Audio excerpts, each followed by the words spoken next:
Cidinha da Silva, no Festival Sempre um Papo. O evento aconteceu no dia 16 de setembro de 2025, no Teatro José Aparecido de Oliveira, na Biblioteca Pública Estadual de Minas Gerais, na Praça da Liberdade, em Belo Horizonte. A roda de conversa acontece em um auditório. No palco foram dispostas duas poltronas intercaladas por uma mesinha que carrega copos de água e de frente a outra mesinha que carrega livros. Ao fundo estão os banners em tons de vermelho, roxo, laranja, rosa e branco. Centralizado, lê-se Festival Sempre um Papo 2025, ano 39. Ao lado esquerdo, lê-se Literatura em todos os sentidos. E ao lado direito estão as logomarcas das marcas patrocinadoras do evento.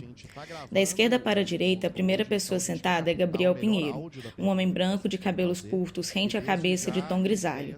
Possui cavanhaque de tom escuro. Ele traja calça preta e camiseta de botões de mangas curtas preta. A segunda e última pessoa sentada é Cidinha da Silva, uma mulher negra que possui os cabelos todos envoltos em pequenos dreads de tom escuro que lhe estão presos no alto da cabeça. Ela traja calça preta, camisa verde escuro e por cima usa um casaco estampado em tons vivos de amarelo e dourado. Usa óculos retangulares de aro preto. Ao longo do evento, a plateia é filmada e está cheia. Eventualmente, alguns telespectadores são convidados a interagir com os palestrantes e eles recebem o microfone quando falam. No canto inferior direito do vídeo em questão está o intérprete de Libras, um homem que traja roupas escuras. Ele traduz simultaneamente tudo o que é falado. Dois livros, a gente vai falar sobre o Vamos Falar de Relações Raciais, Crônicas para Debater o Antirracismo, que saiu pela Autêntica. E vamos falar também sobre o Só Bato em Cachorro Grande, do Meu Tamanho ou Maior. 81 lições do método Sueli Carneiro, que saiu pela Rosa dos Tempos. Acho que melhor do que eu apresentá-la, eu queria dar a palavra para a Cidinha, poder falar um pouquinho, dar as boas-vindas também para vocês. Muito obrigado, Cidinha. Uma alegria. Oi, gente, boa noite. Para quem não me conhece, eu sou daqui, da cidade, sou de Belo Horizonte, e nascida e criada, né, Madu? Como a gente diz, e vim conversar sobre esses dois livros, o Vamos Falar de Relações Raciais, que eu lancei o ano passado e que tive a alegria de, esse ano, vê-lo na lista dos semifinalistas do Jabuti Acadêmico, né? No eixo cultura e ciência, ciência e cultura, na categoria educação e ensino. Então, ele foi um dos 10 livros, né, semifinalistas, o que me surpreendeu e me deixou muito feliz. E o Só Bato em Cachorro Grande, do Meu Tamanho Maior, que a gente está lançando agora. Ele foi para a rua no final de junho desse ano. E, em termos da minha trajetória editorial, não posso deixar de registrar também que eu comecei a publicar pela Mas Edições, né, da nossa querida Maria Mazarello, aqui da cidade, a editora negra mais antiga do Brasil, aí em ação desde 1980, né? E eu tenho a alegria de ter lançado pela Masa o meu primeiro livro, que completa 20 anos, o ano que vem, o Cada Tridente em Seu Lugar. E lancei mais 3 livros com a Masa. Bom, Cidinha, eu vou começar a conversa falando sobre o seu livro mais recente, que é o Só Bato em Cachorro Grande, do Meu Tamanho ou Maior, que é muito interessante que nele você mergulha nesses quase 40 anos, né, de amizade, de trabalho, de luta ao lado da Sueli Carneiro, né, essa que é uma das maiores intelectuais, um dos maiores nomes do nosso pensamento, do pensamento brasileiro, e essa figura que é central, eu acho, assim, na luta contra o racismo e na defesa do feminismo negro. E uma coisa muito interessante no livro, para mim, é como que, enquanto você nos convida a mergulhar na história de Sueli, a gente também mergulha em você. A gente mergulha na sua história, porque é muito na relação entre vocês duas, né? E eu queria te perguntar, escrever sobre Sueli Carneiro foi escrever sobre Cidinha da Silva também? Sim, de certa forma, sim, porque o que tem de mim no livro é o que eu me tornei a partir da convivência com ela, né? É um livro que discute de maneira que eu considero bastante aprofundada uma perspectiva de formação de lideranças políticas, né? Eu acho que essa foi a ideia ao sistematizar essas 81 lições. Então, sim, eu apareço à medida que eu sou fruto dessa formação. E foi essa formação que eu quis compartilhar com o mundo.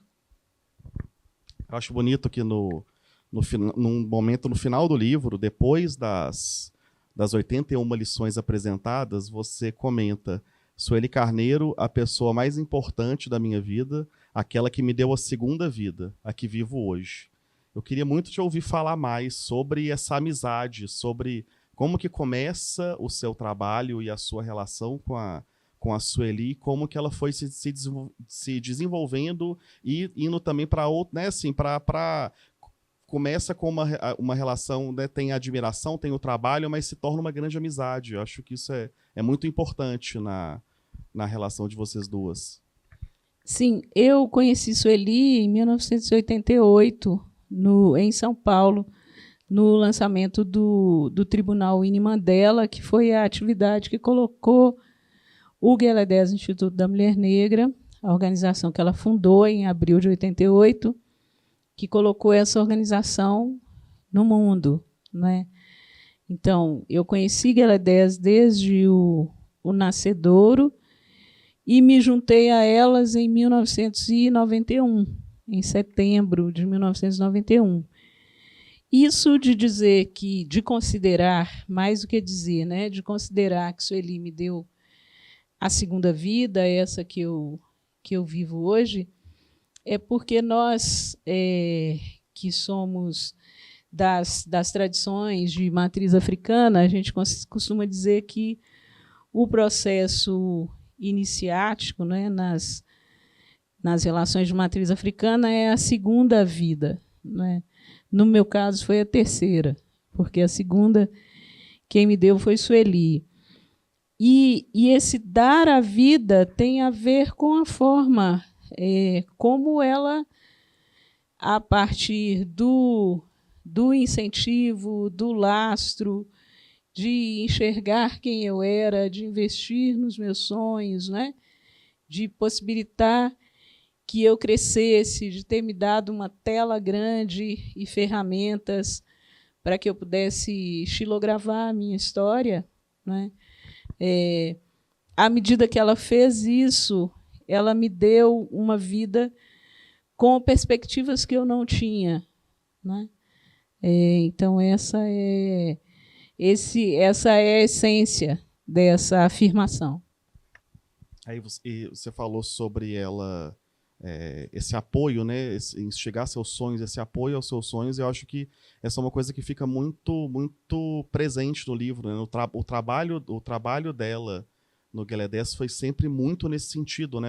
A gente vê as várias pessoas que ela vai trazendo junto e que ela vai dando protagonismo, né? Acho que esse interesse em dar protagonismo para todas aquelas mulheres que, ao longo da história do Instituto, estão com ela, né? Estavam no início e seguem até hoje. Sim, são muitas gerações, né? Pessoas que aparecem mais, outras que aparecem menos. Por exemplo, os meninos e meninas do projeto Rappers, né? Que foi um projeto com bandas de rap na cidade de São Paulo no início dos anos 90.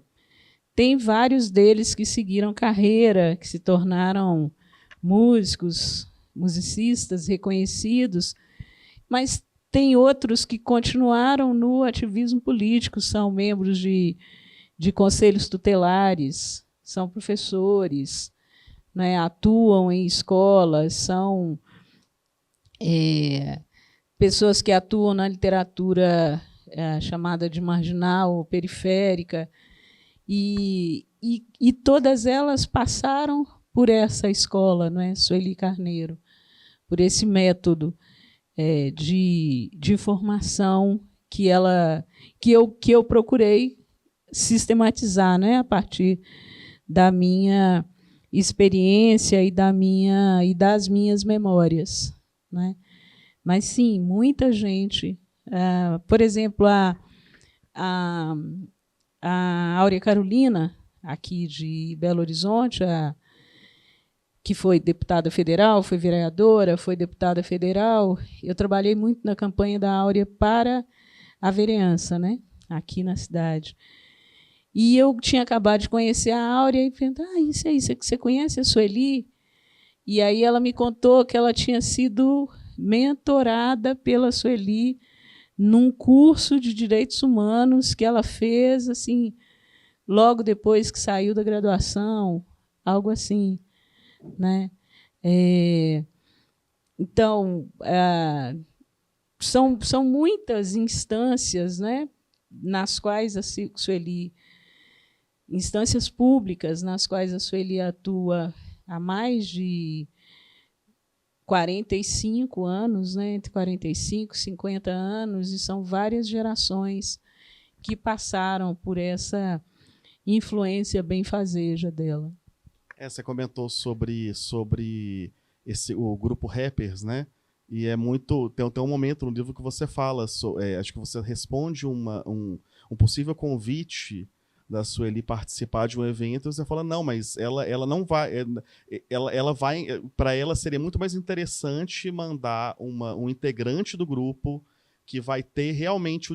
Vai poder conversar no evento que você está nos propondo do que a própria Sueli, né? Eu acho que isso é uma marca do... Na real, é mais do que isso, é que não está à altura dela. Ela ia mandar a gente. Mandava um menino ou uma menina do projeto Repra, se tivesse algum nível maior de exigência, talvez ela me mandasse isso há 30 anos, e a pessoa queria agora que a Sueli fosse. E aí eu escrevo aí dizendo, você chamar a Sueli para alguma coisa, você pensa assim, você chamaria um ministro de Estado, chamaria a presidenta de um país? Se você não chamar, não chame a Sueli também. Mas isso não é a Sueli quem diz, a Sueli não é dessas, sou eu. A Sueli não fala isso não, sou eu que falo. E como que foi o processo de idealização, de maturação e de escrita desse livro? Por quanto tempo que ele te acompanhou até o lançamento agora? Eu considero que eu comecei a escrever esse livro em 2014. Foi a primeira vez que eu falei no método Sueli Carneiro. Falei num livro, inclusive publicado aqui em Belo Horizonte pela Masa Edições, O Baú de Miudeza, Sol e Chuva. Falei numa das crônicas do livro. Em 2018, eu fui convidada para participar de um projeto literário e pensei em desenvolver o método. Apresentei a ideia para a pessoa que me convidou, ela gostou muito, e eu comecei a escrever. E, de uma vez, eu escrevi 25 lições. E aí eu disse para mim mesma, tem um livro aqui, eu posso fazer mais. E aí abri um caderno e comecei continuei, né, a escrever as coisas. E no início desse ano, de 2025, e eu vinha sempre procurando o tempo ideal para fazer, até que aconteceu a fatídica entrevista da Sueli no podcast do Mano Brown, o Mano a Mano. E eu fiquei muito chocada de inúmeras pessoas terem conhecido a Sueli a partir dali, a partir daquele momento. Ela que é uma pessoa que está envolvida em todos os processos, em todas as conquistas da população negra brasileira dos últimos 45 anos. Né? Então, aquilo realmente me chocou e me apressou. Não, você tem que fazer esse livro logo. Tem que colocar isso para jogo logo. E aí eu fiz esse tempo no início desse ano, né, em janeiro, e mais 10 dias de fevereiro, foram 39 dias que aí, de fato, eu escrevi o livro. Fui para o computador para escrever. Eu escrevi cerca de 100 lições, mas aí teve umas que eu não queria que entrasse, que não faziam tanto sentido para mim, e outras não estavam maduras o suficiente. Eu não fiquei satisfeita com o que eu escrevi como desenvolvimento, né? E essas 81 que estão no livro são as que me satisfizeram. Isso para dizer também por que são 81 lições. Eu queria chegar a 75, porque a Sueli fez 75 anos esse ano, 2025. E eu queria dar o livro como presente de aniversário para ela, né? Daí eu cheguei a 100, mas cortei 19. Algumas talvez fiquem para uma segunda edição e outras eu cortei mesmo. Eu ia te perguntar sobre a quantidade de lições, assim, se essa possibilidade de uma edição revista e ampliada no futuro, não só das que você deixou de fora, mas que é um processo contínuo, né? Sim, Novas lições, sim, eu imagino que talvez é. desde da sua publicação, mais alguma lição já possa ter surgido. Já anotei, né? Mais 2. Já anotei mais 2. E tenho que, à medida que o livro vai circulando também, né, as pessoas vão contando histórias, vão falando coisas da experiência delas, né? E à medida que eu tenho acesso a isso, é possível que eu traga algumas coisas também. Tem um outro ponto no livro que para mim se destaca muito também, é como que você não se prende a uma fala apenas elogiosa, Sueli, né? É muito importante, você destaca muito a importância dela, mas você narra situações de debate, situações de discordância, que eu acho que são importantes em qualquer relação, né? Uma relação de trabalho, especialmente relações de amizade. Eu queria te ouvir falar um pouquinho. Tem inclusive uma cena que um comentário que você faz uma das lições, que é que a partir da publicação do livro vocês poderiam conversar sobre um assunto passado que você trouxe ali e que vocês poderiam realmente conversar sobre, entender o que aconteceu. Acho que é uma marca do seu texto sobre a Sueli. Essa não poderia ser diferente. É uma relação longeva, né? São 39 anos de relação, diferentes fases pelas quais a gente passou, né? Vários desentendimentos também. A minha saída de Gueledés, onde eu permaneci por 13 anos, né? E depois achei que era a hora de sair, períodos de distância também, períodos de silêncio. E na presença, momentos de desentendimento, porque a gente é muito diferente. Mas isso não é obstáculo para que a gente se relacione, se goste e se respeite de maneira profunda, né? Mas nós somos muito, muito diferentes. O título do livro, por exemplo, Só Bato em Cachorro Grande do Meu Tamanho Maior, nasceu de uma situação em que eu estava na casa da Sueli e ela estava me contando uma história de uma situação política qualquer, e eu queria que ela fosse para cima, que ela fosse brigar, né? E ela, muito tranquila, se levantou assim da sala para a cozinha para pegar uma cerveja ou qualquer outra coisa e me disse assim: Cidinha, eu só bato em cachorro grande, do meu tamanho ou maior, né? E eu queria que ela fosse para a briga. E o que ela me disse: isso não é briga, isso não tem meu tamanho, essa briga, eu não vou brigar, é uma briga boba, eu não vou. Quer dizer, eu estava avaliando de uma forma e ela de outra, completamente diferente. Nas nossas disputas políticas, às vezes eu sou conselheira da Casa Sueli Carneiro, né? E às vezes eu eu falo de determinadas coisas e quando ela concorda, ela diz assim: não, eu concordo com a Cidinha. E isso é raro, vocês sabem, né? Porque a gente discorda muito no debate político propriamente.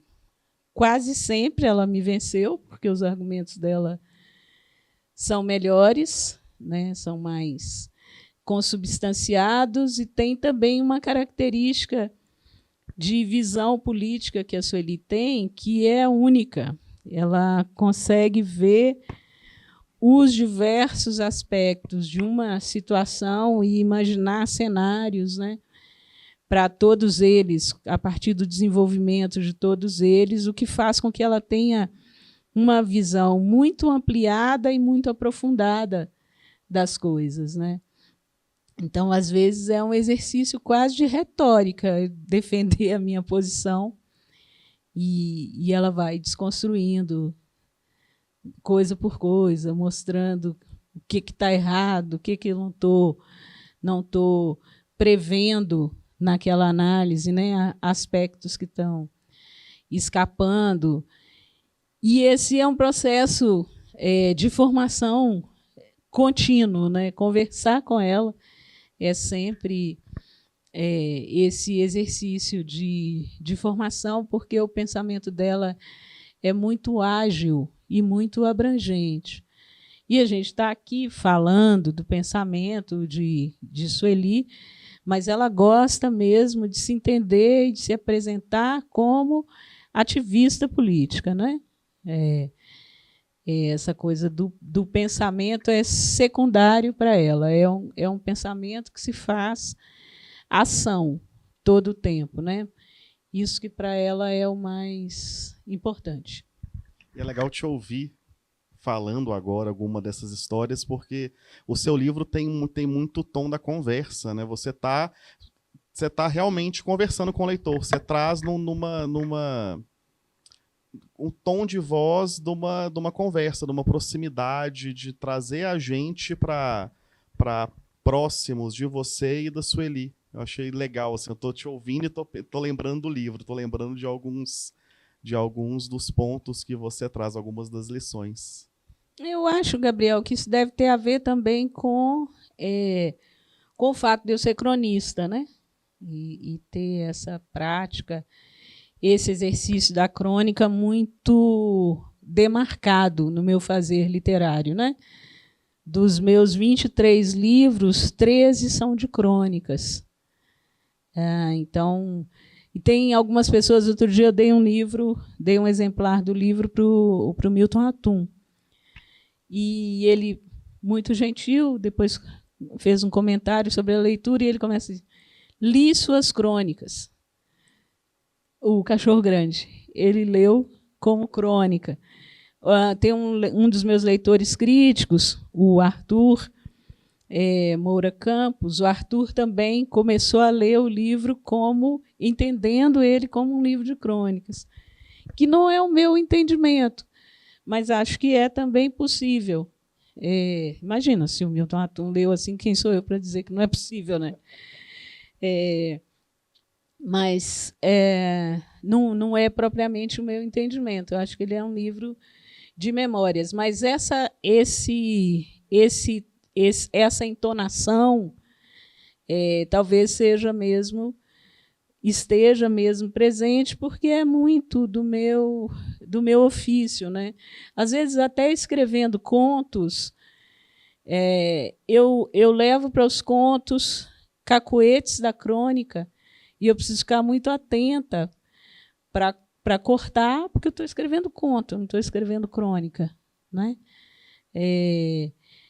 Então, eu acho que essa entonação pode estar presente, deve estar presente por essa prática tão continuada, né, que eu tenho de escrita de crônica. E como que você chegou na escolha do título? Porque o Só Batem Cachorro Grande, no meu tamanho ao maior, é uma das lições, né, que você apresenta para a gente. Em alguma medida, ela talvez seja uma síntese do pensamento, do seu aprendizado, da sua caminhada com a Sueli? Eu acho que é uma síntese da Sueli. Foi uma coisa que ela usou para se definir, né? E que eu acho que cabe perfeitamente nela. O título seria outro, era um outro animal, que não um cachorro, era um jumento. O título era Carinho de Jumento é Coice, que é uma expressão que a Sueli usa muito, que ela aprendeu com um amigo muito querido dela, o poeta paraibano Arnaldo Xavier, que já nos deixou. E então eu tinha duas opções de títulos: o Carinho de Jumento é Coice e o Só Batem Cachorro Grande, do Meu Tamanho Maior. Quando eu apresentei para a editora de cara gostou do jumento, porque ele tem um apelo mais mercadológico, mais inusitado, né? E o inusitado é bom para o mercado, é bom para vender e tal. Eu imagino que tenha sido essa a leitura dela. Mas aí uma amiga muito querida, a Tatiana Nascimento, que foi leitora crítica do livro, a poeta, ensaísta, tradutora Tatiana Nascimento, ao longo de 2 anos tentou me demover do jumento, porque ela dizia que ratificava uma imagem que não nos interessa em relação às mulheres negras, né? Uma imagem de dureza, de não delicadeza, etc. E eu contra-argumentava, dizendo, não, mas isso cabe no léxico, né, de Sueli, é uma expressão que ela usa muito. E a Tatiana muito paciente, mas as pessoas não conhecem Sueli com essa profundidade que você conhece, que outras poucas pessoas conhecem e tal. E aí, quando eu estava para entregar o livro para a editora, eu mudei para o Cachorro Grande, por insistência da Tatiana. E aí a gente teve que fazer um aditamento de contrato, porque já estava tudo com o jumento. E aí a gente precisou mudar para o cachorro, trocar o bicho. No livro, você destaca muito a importância que a Sueli vê no contato e na conversa com a juventude. Né? Você fala que o sorriso mais genuíno de Sueli acontece quando uma pessoa jovem cintila. E para você, como que é esse diálogo e esse contato com as novas gerações? Você vê também um aprendizado em mão dupla, né? Tanto o de transmitir um conhecimento, mas o de também aprender com essa geração? Sim, e o principal aprendizado com Sueli foi o fato de que ela não desconsidera os sonhos das pessoas jovens, né? Ela fez isso, né, com os meus sonhos, ela considerou, ela levou a sério, né? E então esse foi o principal aprendizado, de não desdenhar dos sonhos das pessoas, por mais que eles não façam sentido para mim, eventualmente, mas são os sonhos, né, das pessoas. E a juventude tem muito a coisa de quebrar paredes, né, de trazer o novo. E isso é sempre interessante de ver, né, de conviver. Talvez as juventudes de hoje talvez pudessem ter um pouco mais de atenção ao que as pessoas mais velhas... Sueli, inclusive, criou um podcast chamado Escute as Mais Velhas, né? Ela e a Neca Setúbal, que são 2 septuagenárias, né? E criaram esse podcast porque perceberam que muito do que as mulheres mais velhas fizeram na política e em outros campos se perde, né, se volatiza muito rápido, porque o novo sobrepõe e não bebe do que é mais antigo.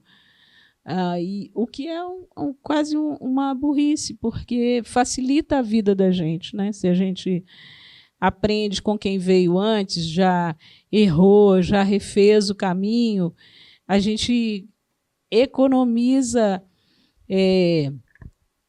galos na testa, escorregões, né? Porque se você olha para os aprendizados das pessoas que vieram antes. Acho que essa é uma coisa que as juventudes podiam se beneficiar mais, né, na relação com as pessoas mais velhas. E acho que esse diálogo com a juventude é justamente o que você faz no segundo livro, né? Que a gente vai conversar hoje, que é o Vamos Falar de Relações Raciais. Como que esse livro surge? Como é que foi a idealização desse projeto até o seu lançamento? Esse livro ele nasceu de de duas inquietações. A primeira delas, a forma superficializada, né, pela qual as relações raciais têm sido discutidas nas redes sociais digitais, né?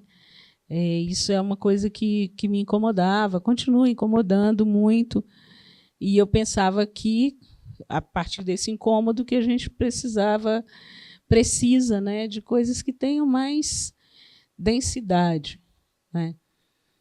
E o segundo incômodo é uma briga, né, que a educação vive com os celulares, né, de oposição, livro, celular. Então, eu resolvi fazer esses textos que fossem mais aprofundados e com uma linguagem voltada para a moçada das escolas, a moçada das escolas, tanto os estudantes quanto professores, né?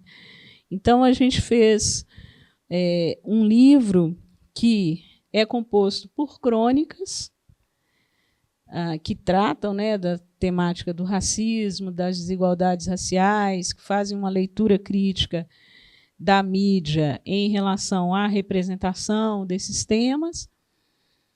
E, ao final de cada crônica, tem uma série de atividades, né, propostas, e essas atividades são desdobramentos dos textos que ampliam os sentidos deles, né? E muitas dessas atividades acontecem por meio de códigos QR, né, QR codes, que as pessoas clicam ali com o celular. Então, a ideia não é trazer o celular para a leitura do livro, e, a partir do celular, elas vão para exposições, para experiências audiovisuais, né? Para experiências sonoras, para outros textos. Documentários, podcasts também, né? Sim. É um livro multimídia, né? Sim, essa é a ideia. Ele vai abrindo várias abas na leitura, vão abrindo abas, abrindo pastas, onde você vai conseguindo mergulhar, né, nesses grandes temas que você traz a cada crônica. Sim, e aí a gente não disputa com o celular, né? A gente traz o celular como aliado, né? Convida o celular para participar da festa da leitura. Cidinha, são 22 livros, não é isso? Até hoje? 23. 23? 23. E são vários os gêneros que você trabalha, né? Crônica, igual você comentou, contos, literatura para a infância, você também faz, a poesia. Como que é o seu processo de escrita? Como que esse trânsito entre gêneros, como é que há uma mudança de chave de um para o outro na sua preparação, no seu modo de lidar mesmo com o processo de escrita? Eu acho que tem diferenças na preparação do tempo, né? Na temporalidade de cada texto, que cada texto exige. Por exemplo, no meu cotidiano corrido, o que eu consigo escrever mais são as crônicas, porque para escrever os textos mais longos, os outros gêneros, eu preciso de um tempo e de um foco maior do que eu preciso para as crônicas. Por isso eu escrevo tanta crônica também, porque é o que cabe no meu cotidiano. Uma outra dimensão é que o texto costuma dizer o que é que ele quer ser, né? Tem também as coisas que eu escrevi. Então, às vezes, quando eu estava preparando, eu só tenho um livro de contos que se chama Um Exu em Nova York. E a minha ideia, então, era de escrever contos. Mas eu escrevi ótimas crônicas também, que entraram no meu livro seguinte, o Tecnologias Ancestrais de Produção de Infinitos, que foi o meu livro de crônicas seguintes. Porque depois que eu escrevi, eu vi, não, isso aqui não é um conto, isso aqui é uma crônica. Não é? E eu queria escrever conto, mas escrevi crônica, e eu sou desse tipo de autora que acha que esses limites são mais ou menos estabelecidos. Eu não sou daquelas pessoas que advogam, né, que os limites são muito borrados, que você não deve definir o que é um gênero e o que é outro e tal. Para a minha escrita, esses marcos funcionam, né, do que é um gênero, do que é outro. Para a minha escrita mesmo, que não quer dizer que será a interpretação das pessoas, que será a leitura de quem trabalha com teoria literária, né? Estou falando da minha perspectiva. A dramaturgia que eu escrevi até hoje foram textos por encomenda. Grupos de teatro me pediram, isso tudo aconteceu entre 2012 e 2014, foi o período que eu escrevi as 3 peças que eu tenho. Depois disso, outras pessoas, outros grupos me pediram, mas aí eu não fiz mais. Além de uma experiência curta com a Lira Ribas, né, daqui de BH também, com um grupo de pessoas que a gente fez um protótipo, né, do que depois se tornou um grande espetáculo sobre Marco Ribas, com outra dramaturgia que eu não participei, mas teve uma coisa que a gente fez que foi apresentada no Francisco Nunes, que foi muito bonita. Foi antes da pandemia isso, acho que foi em 2019. Foi antes da pandemia. Acho que foi 2019, 2018 final ou início de 2019. Então, tem esses 2 aspectos. Um, que o texto costuma pedir o que ele quer ser, né? E o outro, que é o tempo. E para outros gêneros que não a crônica, que é uma coisa que eu escrevo muito rápido, eu preciso de mais tempo, né? Essa talvez seja uma diferença no fazer, né? No fazer literário. E já aconteceu de algum tema, algum interesse que você tinha? Às vezes você tinha muito bem pensado, eu vou escrever uma crônica, ou eu acho que isso aqui pode dar um bom conto, mas durante o processo ele se revela de outra forma, assim, e sai com outro resultado, diferente daquilo que você esperava? Sim, sim, sim. Isso aconteceu muito quando eu estava escrevendo Um Exu em Nova York, os contos, né, do Exu. Eu fiz várias crônicas que eu considero muito boas e que entraram num livro seguinte. Você falou que a crônica é o seu gênero principal, né? Aquele com o qual você trabalha mais. E a crônica é muito interessante, essa proximidade que ela faz do jornalismo com a literatura, né? E especialmente nas suas crônicas, tem por muitas vezes um olhar poético, tem uma ironia que é por vezes deliciosa de ler, assim. E tem uma crônica do livro que, para mim, é uma das grandes crônicas do livro que você traz, que é naquela que você fala sobre o refugiado congolês, o Moise Kabagambi. E eu vou te citar aqui que ele, né, esse jovem refugiado que foi brutalmente assassinado aqui no Brasil. E eu vou te citar que você fala, este texto termina aqui, pois a cada vez que repito a narrativa dessa morte, a voz me falta. Só me resta dirigir ao coração de vocês a pergunta título dessa crônica. Quanto vale a vida de um homem negro? E como lidar na escrita com esses momentos em que a voz falta? Eu fiz, antes desse livro, eu fiz um livro em 2016, que foi um livro muito difícil de fazer, que se chama #Parem de Nos Matar. Né? É um livro que trata do genocídio da população negra no Brasil. São crônicas que eu escrevi de 2012 a 2016, né? E que tratam das diversas formas que o racismo tem de matar. Eu não me dei conta, o único livro de poemas que eu tenho, que se chama Canções de Amor e Dengo, eu fiz ao mesmo tempo que eu fiz esse livro, o Parem de Nos Matar. E talvez o livro de poemas, depois eu entendi que ele provavelmente foi uma forma de sobreviver ao Parem de Nos Matar, que foi muito duro, né? De organizar, de fazer, né? De me deter naqueles textos. E essa vertente do meu trabalho dialoga muito com uma das lições do Cachorro Grande, que é a de fazer o que precisa ser feito, né?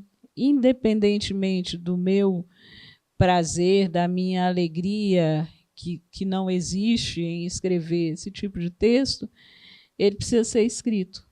Né? Precisa ser escrito sob pena de que, se a gente não fizer isso, as coisas caem no esquecimento, e são coisas que não podem ser esquecidas. Né? A gente escreve para que elas sejam lembradas e para que, ao lembrar, a gente não repita, a gente não permita que sejam repetidas. Né? Então, eu opero nessa chave daquilo que... Nessa vertente do meu trabalho, eu opero nessa chave, na chave daquilo que precisa ser feito. Bom, pessoal, gostaria de perguntar se alguém teria uma pergunta, gostaria de participar da conversa aqui com a gente, é só levantar a mão.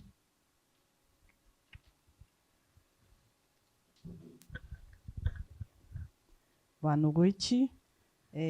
Cidinha, eu queria fazer uma pergunta específica. Eu estou cursando mestrado agora, né? Estou analisando a representação de personagens negros em livros para crianças em 20 anos da Lei 10.639.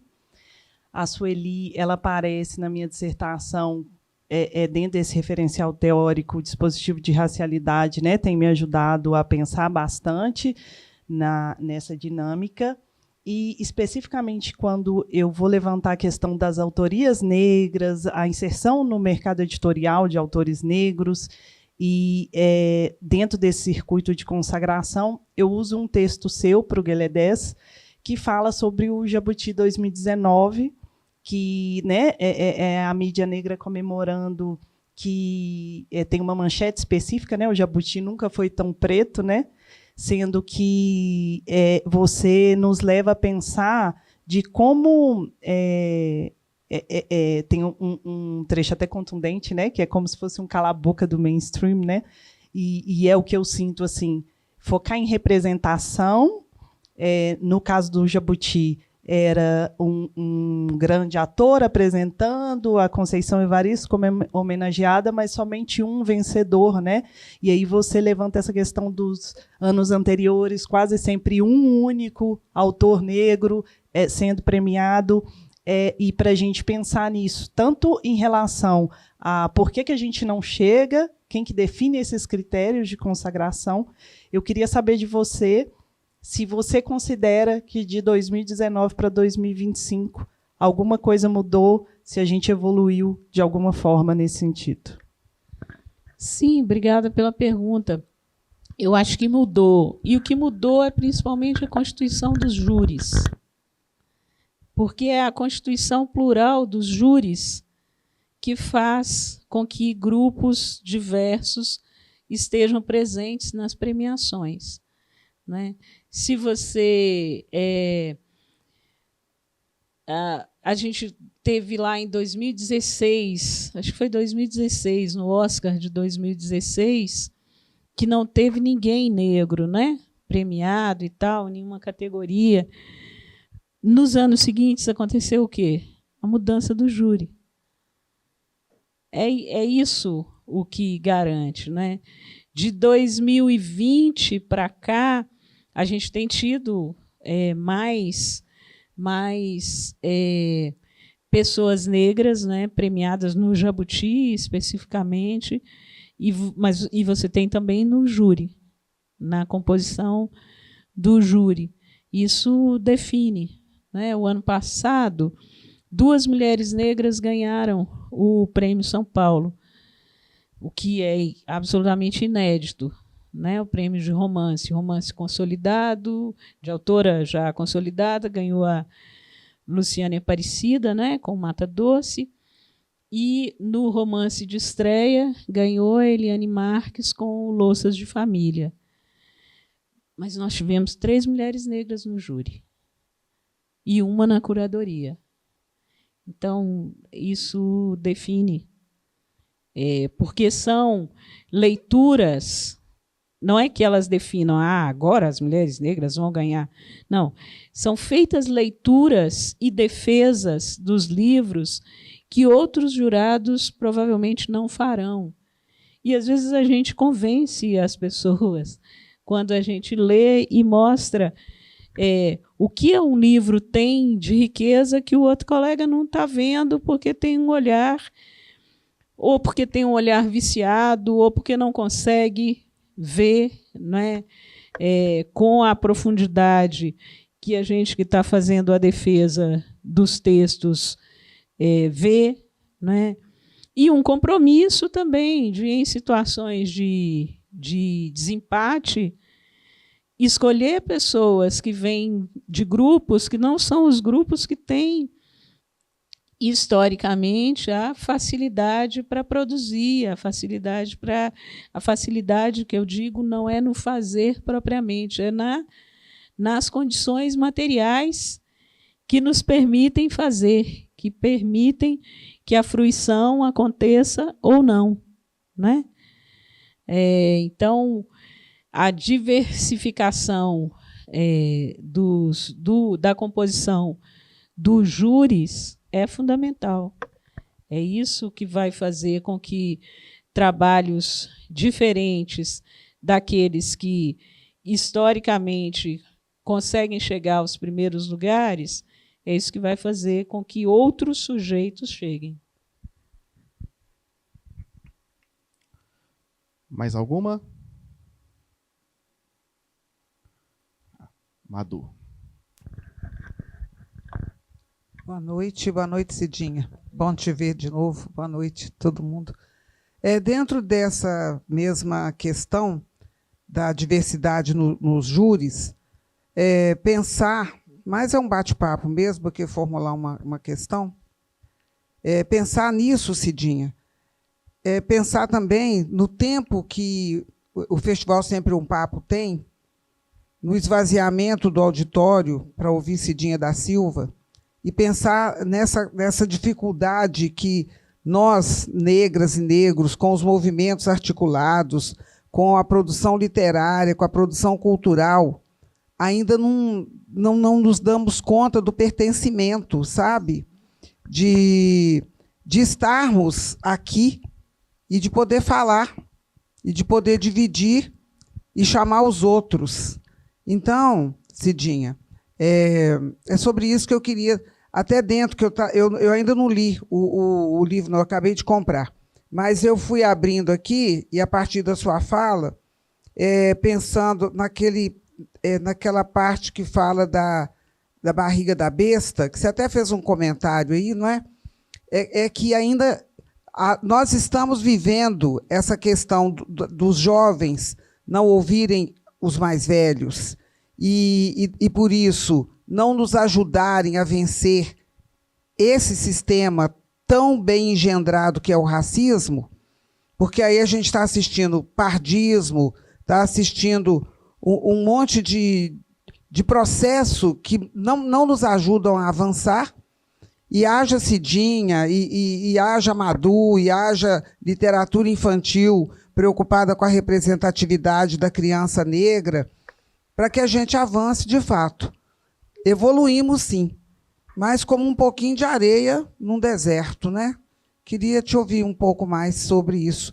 E já estou doida para ler aqui, porque, né? É preciso. Obrigada, Madu. E eu vou aqui, gente, vou responder com 2 das lições do livro. Tá, Gabriel? Vou ler. A lição 35, que é o seguinte: para nós, as coisas demoram mais, o caminho é mais lento.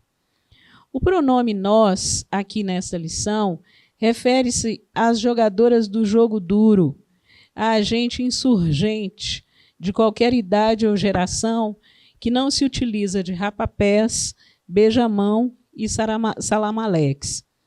De Lima Barreto a Carolina de Jesus, de Sueli Carneiro a Mano Brown. Quem age dessa forma terá no horizonte um caminho mais longo a percorrer.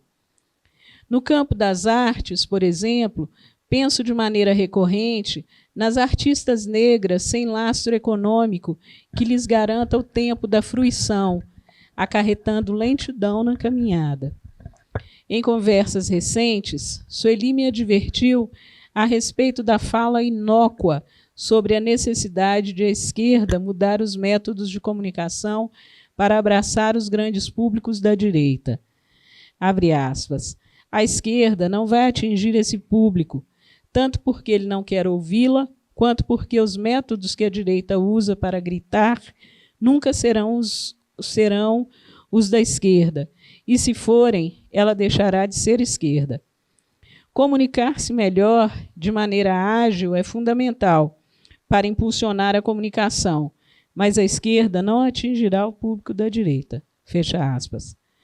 Outra reflexão decorrente dessa lição é a facilitação de mobilidade experimentada pelas gerações recentes como consequência natural do trabalho feito pelas gerações anteriores, as que forçaram as portas e amassaram o barro. Por exemplo, nos anos 1990 e 2000, era rara a figura de articulistas negros nos grandes jornais brasileiros e de jornalistas negros nas televisões. O cenário tem mudado, os números têm aumentado desde 2010, e algumas situações estão medianamente consolidadas, ou seja, troca-se uma pessoa negra por outra. Alternam-se sujeitos negros naquele cercadinho, ou mantém-se um percentual de negros, como ocorre no jornalismo da Folha de São Paulo e da Rede Globo. Nesses espaços, resultantes da ação política histórica, é patente a tendência de que pessoas mais velhas sejam substituídas por profissionais mais jovens, que dentro de algum tempo também serão descartáveis. É a roleta russa geracional. E a lição 36, que é curtinha. Reconhecimento é um negócio que demora muito para a gente. Todas as vezes que cheguei chorosa ou furiosa à casa de Sueli, me queixando sobre falta de reconhecimento do meu trabalho, Sueli me respondia com a mesmíssima frase, sem alterar a respiração. Abre aspas. Reconhecimento é um negócio que demora muito para a gente, se é que um dia chega. Fecha aspas. E me deixava com a batata quente nas mãos. Faço o mesmo com vocês agora. Obrigada.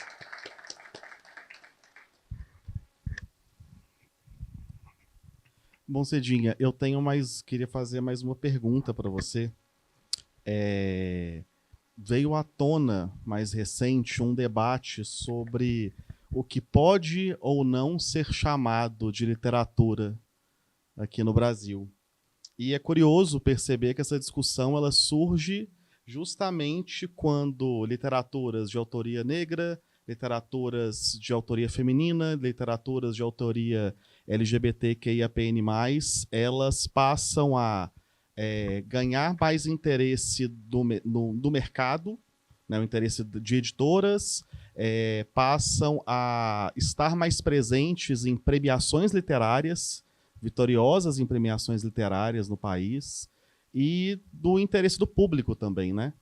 Então, eu queria te perguntar como que você enxerga esse movimento e o que que ele diz sobre o campo literário que nós temos hoje no Brasil? É um campo tensionado, né? É um campo em disputa. De novo, os júris, né? Ou os grupos, a composição dos grupos que escolhem aquela lista que a Folha de São Paulo compôs, né? de obras mais importantes do século XXI, né? De livros de literatura e tal.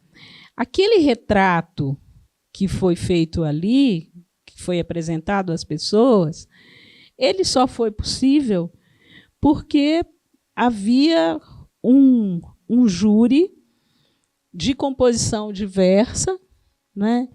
E aí você tem livros você tem vários autores, autoras negros nos primeiros lugares, né? A consagração de mais uma consagração de Um Defeito de Cor, da Ana Maria Gonçalves, né? Se você tivesse uma outra composição, os livros selecionados seriam diferentes e provavelmente haveria uma inversão ali daqueles livros selecionados. Muitos livros que estão atrás, que tiveram poucos votos, com uma outra constituição de banca de seleção, provavelmente eles estariam na frente, porque são outros círculos de escolha, são outros interesses que se juntam e se protegem, não é? E hoje não é de bom tom mais que sejam feitos eventos literários em que haja apenas escritoras e escritores brancos. Então, de alguma forma, a gente precisa, nós, né, que não somos os autores e autoras convencionalmente considerados os bons escritores, escritoras, os melhores, etc., não pega bem que a gente não esteja presente, né? Então, a gente está... Essa é uma outra lição do livro, que é não alimentar ilusões, né? Não dá para a gente achar que porque a gente está em determinados espaços é porque as coisas, de fato, mudaram. Mudaram as peças no tabuleiro. O jogo de interesses está posto de uma outra forma e hoje é interessante, é uma exigência. Não pega bem, né, você ter só premiados brancos. Os outros grupos precisam entrar também. E tem as pessoas que as pessoas e os grupos que vêm de uma tradição de poder que não lida com a disputa, né? O poder está estabelecido e não lida com a disputa com os sujeitos que estão conseguindo espaços, e essas pessoas afirmam coisas que são antigas, muitas vezes ultrapassadas, e que as garante, que sempre as garantiu nesses lugares de poder. Hoje essas coisas não fazem mais tanto eco, ou não passam sem debate. né? As pessoas não dizem, as outras aquecem e pronto. Existe o debate, essa é a novidade, né? Existe o debate, existe a disputa, essa é a novidade. E é isso, a gente está num campo de disputa no qual a gente procura, nós, autoras e autores negros, procuramos discutir o nosso trabalho, nem sempre ou muitas vezes isso não é possível. A gente é perguntado sobre tudo que diz respeito à temática racial, né, e a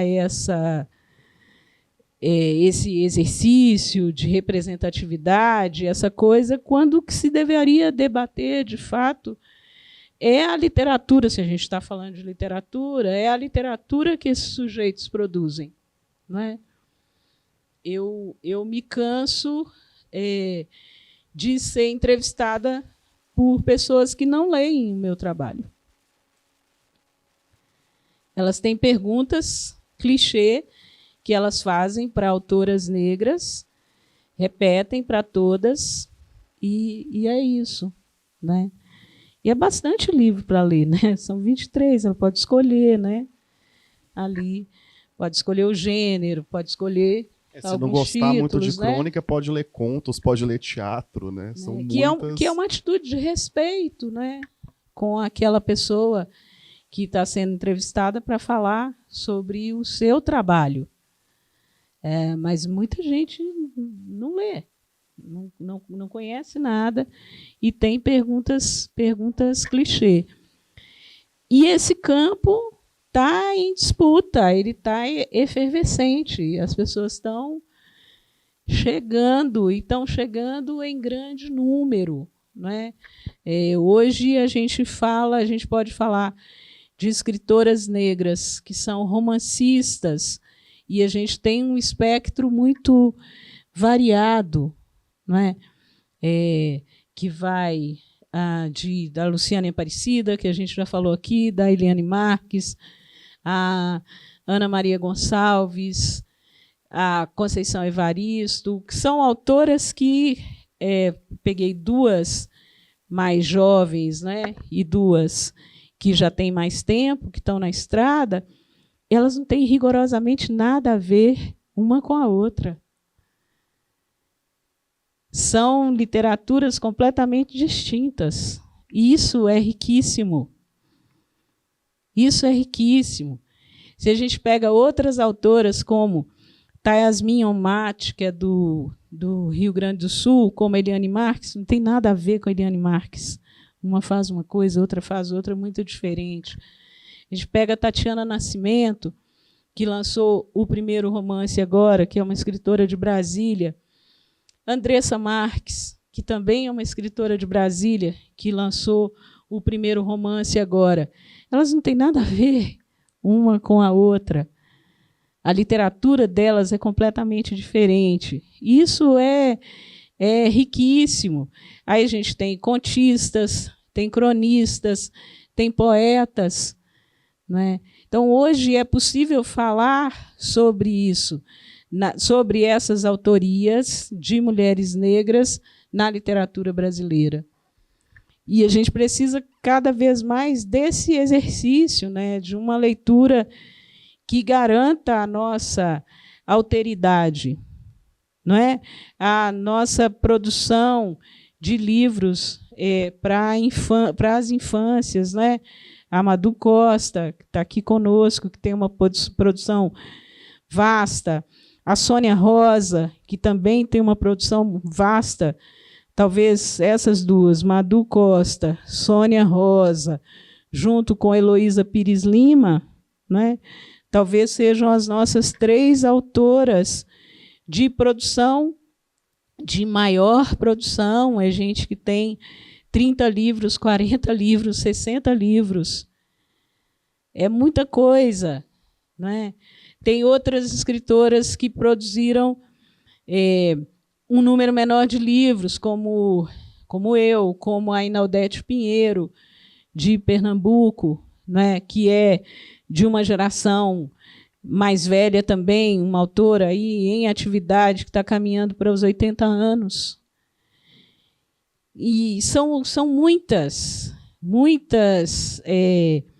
linguagens, muitas vozes diferentes, e a gente precisa conhecer e discutir isso tudo, né? Ler esses trabalhos e discuti-los, escapando do caminho preguiçoso de ter um conjunto de questões clichê que são feitas para as autoras negras. Bom, Cidinha, eu queria te agradecer muito por essa noite. Para mim foi um prazer enorme poder... Eu senti que eu senti uma conversa na leitura do seu livro, um tom de conversa, e poder fazer essa conversa acontecer aqui hoje foi maravilhoso. Muito obrigado. Sou eu que agradeço. Uma alegria. Obrigada por vocês terem vindo, por terem deixado o capítulo de hoje de Vale Tudo, que a gente está assistindo, para virem aqui. Obrigada. Eu queria pedir, antes de tudo, uma salva de palmas para Cidinha da Silva. E eu queria falar para todo mundo que está aqui, para vocês não deixarem de acompanhar a nossa programação no site sempreumpapo.com.br e também no nosso Instagram, @sempreumpapo. E os próximos encontros do Festival Sempre um Papo vão ser com o Eduardo Gianetti no dia 23 de setembro e com a Bianca Santana no dia 7 de outubro. Os dois aqui também na biblioteca. E eu queria também agradecer muito ao Hermes, que fez um trabalho lindo, como sempre, com a gente aqui hoje. E muito obrigado por todo mundo que esteve aqui para conversar sobre literatura, para ouvir sobre literatura, porque eu acho que a literatura ela se completa muito na conversa, né? Assim, a literatura ela é um espaço muitas vezes do íntimo, que a gente com o livro apenas, mas na conversa ela cresce, né? Ela se amplia de uma maneira como nenhuma outra. Muito obrigado, Cidinha.